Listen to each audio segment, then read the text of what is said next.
Korang masih basuh pinggan macam ni ke? Habiskan masa lebih 20 minit cuci pinggan lepas makan malam. Nah, aku ajar cara buat dalam 5 minit je. Aku buat ni selalu pula. Ada 3 langkah. Dalam langkah ketiga, aku tunjuk Cham ni nak buat dalam 5 minit. Jom, pertama, korang kena bilas pinggan cepat-cepat. Tap dengan paip lebar bentuk.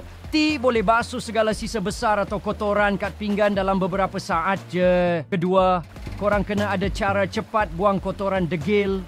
Pancutan air kuat buat tu semua. Korang jimat sekurang-kurangnya 5 minit. Tak payah ulang-ulang ambil sabun pinggan, picit kat span dan gosok kotoran kat setiap pinggan.